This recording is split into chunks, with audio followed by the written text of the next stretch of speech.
The biggest name. You're locked into JJ and Alex. With the insight and analysis on the teams you can't live without. Presented by G2G Bars. This is 97.5, the KSL Sports Zone. All right, everybody, welcome back. JJ and Alex, 97.5, the KSL Sports Zone. We're right out on the plaza out here outside of Delta Center, sandwiched between Delta Center and Broadcast House here in downtown Salt Lake City. One of my favorite places to be. I've done, I don't know, I'd say 50 of these outside of Broadcast House over the past 20 years. I love being out here, and on days like this, I've been out here in the cold. I've been out here in the extreme heat. This is perfect right now. It's nice. Am I wrong? This is a beautiful Utah day. Yeah, Stone got us hooked up with the full coverage tents outside, and so like old man Kiri and me is like, the SPF is unbeatable right now in this tent. Just all the UV rays are getting blocked. I don't even need the sunscreen, bro. I have none of it getting to me. It's phenomenal. Welcome back to the program, everybody. JJ and Alex, 97.5 KSL Sports Zone. Our show brought to you, as always, by the good folks at G2G Bars. All natural ingredients and no preservatives make the G2G Bar the perfect protein bar. You can also go to Costco, Holiday Oil, Maverick, Associated Foods, and in all the retailers in the refrigerated section here in the state of Utah. They hand them out quite often, by the way, at these hockey games, because I think G2G and the Mammoth have a deal. See, that's the first real usage of not just saying, hey, the hockey team is now the Utah Mammoth. I actually refer to them as the Mammoth, and I'm going to do the same thing right now. Adrian Denny, he is the radio host of the Utah Mammoth pre- and post-game shows right here on your home of the Utah Mammoth, the KSL Sports Zone. Adrian, that all sounds right now, doesn't it? I'll tell you, when I saw your guys' graphic on social media that I was the Utah Mammoth pre- and post-game host, that's when it really started to hit home. Your name looks really nice there by that Mammoth logo, by the way, Adrian. Very nice. I really liked it. Thank you, JJ. So as we obviously rolling this thing out, it's been a year of waiting to see what the official name was going to be. There's that part of me that's always going to have that Utah Hockey Club first year, and certainly all the gear and everything. That's going to be a fun thing to remember. But now that it's got a team name and everything feels like, I was telling JJ this too, you have a press conference, Gary Bettman's there, great, you kind of roll this whole thing out. SEG must be just so excited now to just go, all right, now let's stop with all the administrative stuff. Let's get to hockey again, and let's get this team to the Stanley Cup playoffs. Yeah, 4 rounds of public voting, over 850,000 people weighing in. It started with 20 options, went down to 6, went down to 3, reset to another 3, and Governor Ryan Smith saying today from the outset it was very clear that Mammoth was running away with it, and today made it official. And when I saw the video that the team did on social media, voiced by our very own Mike Folta at 8 a.m. this morning, I thought, yeah, this is us. This is Utah. This is just perfect. Yeah, we're talking about branding right now, not what happens on the ice is what really matters. But branding does matter. You look around the league, you know this, you know hockey. You look around the league, and there's so many iconic brands in the NHL, and the way you look, your logo, your sweater, all that stuff matters, your colors.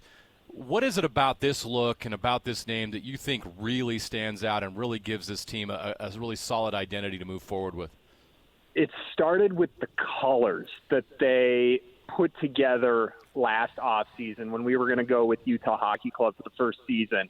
The mountain blue, the salt white, the rock black, those 3 colors that now are the Mammoth colors. And they were so detailed on that logo. And I learned a new term today, which is Easter egg. And that means, hidden components that you can find in a logo. And you look at this Utah Mammoth logo, and it's got the state of Utah carved in right there. It's got an M for Mammoth right in the state. You can see the mountains right on top of it. And and they took a little bit of what they did with the Jazz and mountain basketball and added it here, and that makes it even more special. And I love the colors. Thought they were perfect. They all three mean, stuff that signifies Utah. Salt white is the salt flats and the snow in the mountains.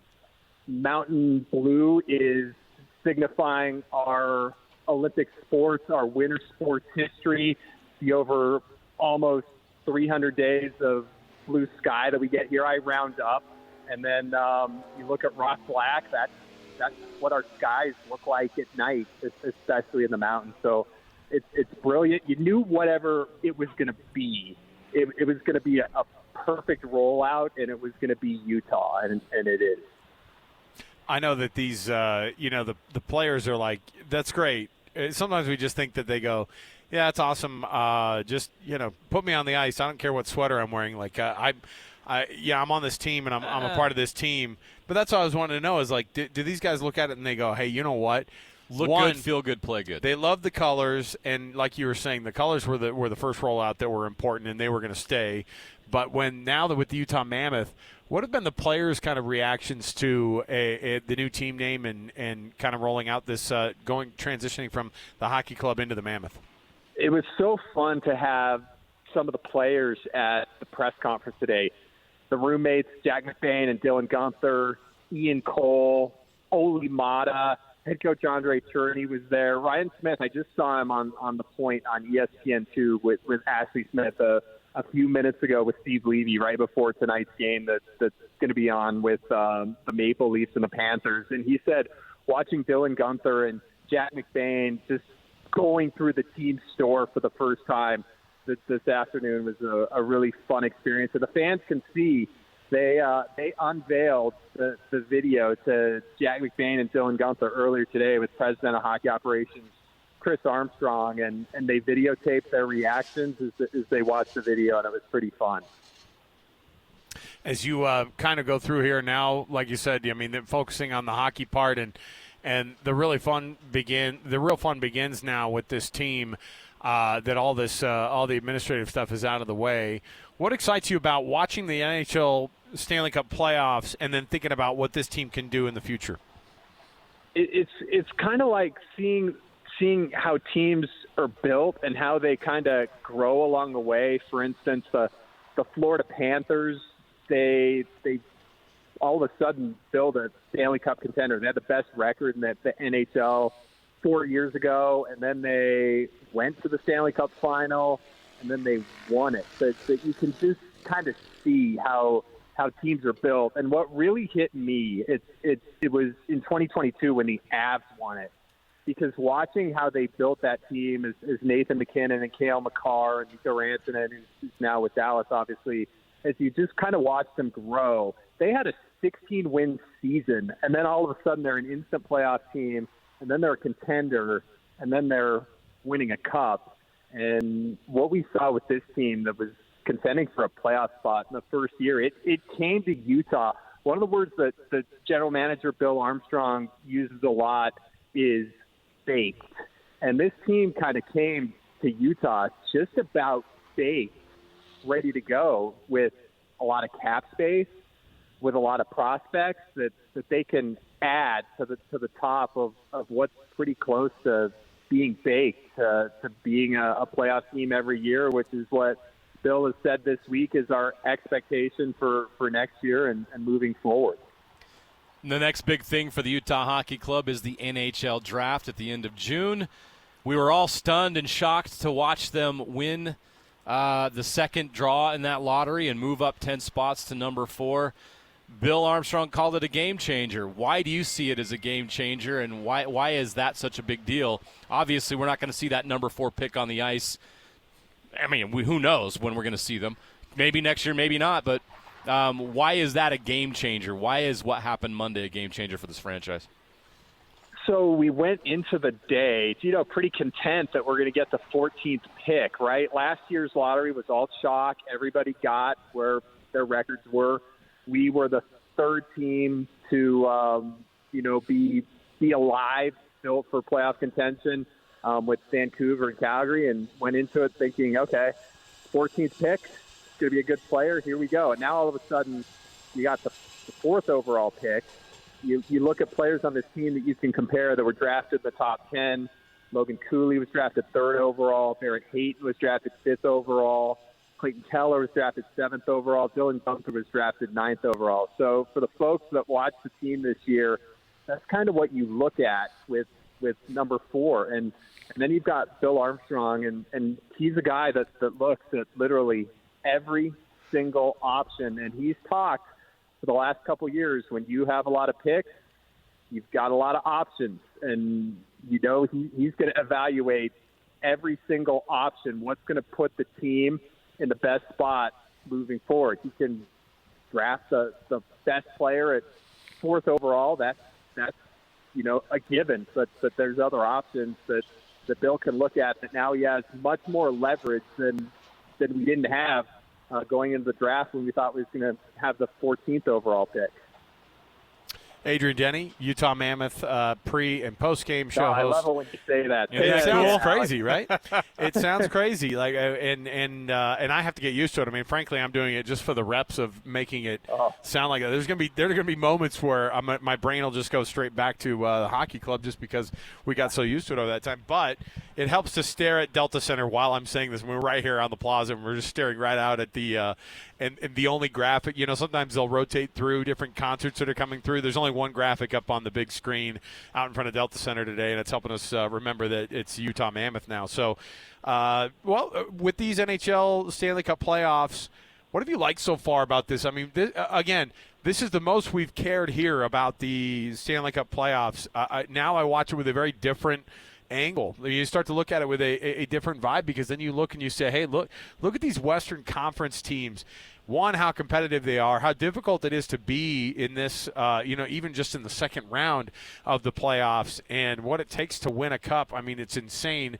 And it also seems extremely attainable for a team to be able to make inroads, to have a good enough leadership base, to also have a good enough youth or young core and a great scouting department, and all those things Utah already has. And yet, you look and you go, okay, they almost got there this year to the playoffs, but what have you liked about these Stanley Cup playoffs so far, and who do you like right now coming out of both of those different conferences?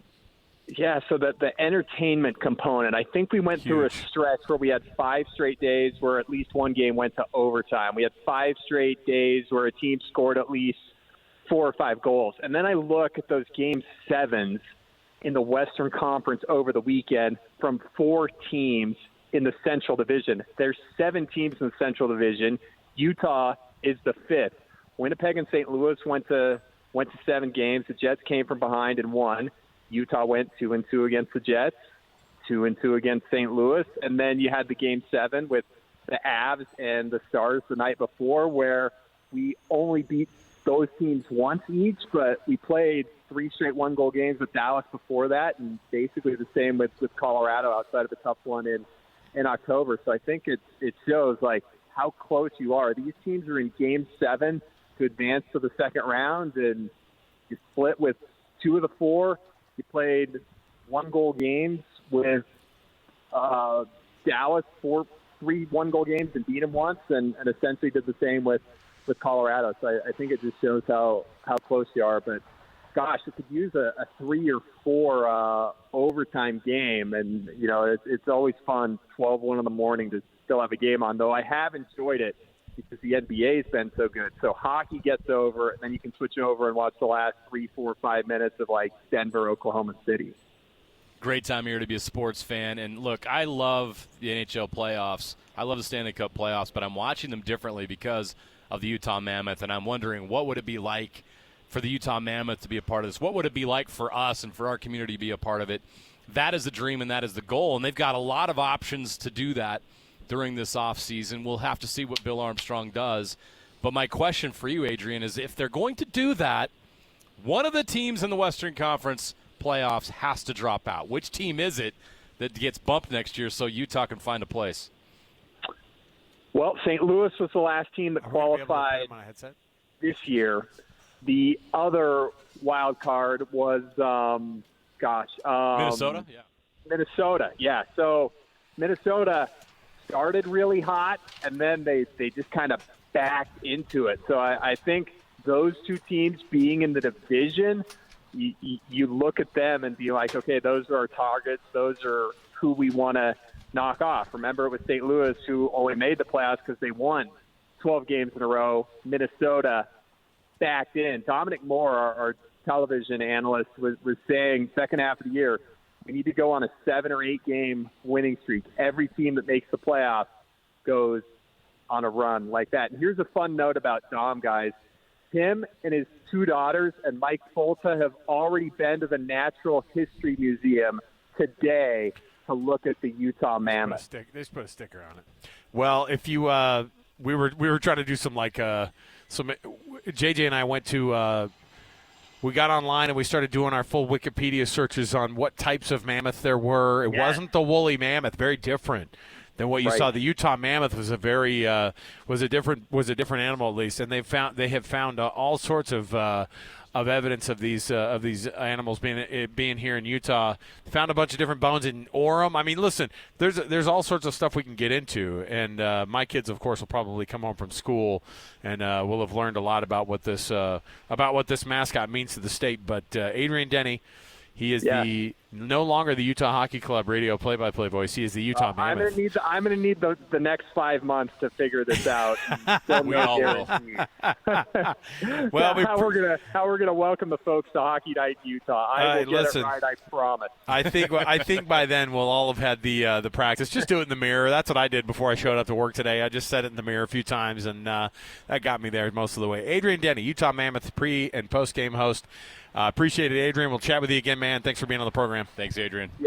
Yeah, tough stuff, guys. I appreciate it. Now we got to be experts on Mammoth, right? We're experts on the NHL, the NBA, Utah Mammoth, and now the prehistoric Mammoth that we're all experts on. You know what else we have to do, Adrian? We got to become experts on the top 5 prospects in the draft. We got to start doing research on that. I got to start studying.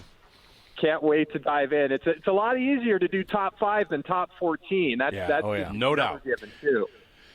Love it. Adrian, we appreciate it, man. We'll chat with you again. Adrian Denny, the Utah Mammoth pre- and post-game host. I like saying it. It sounds good.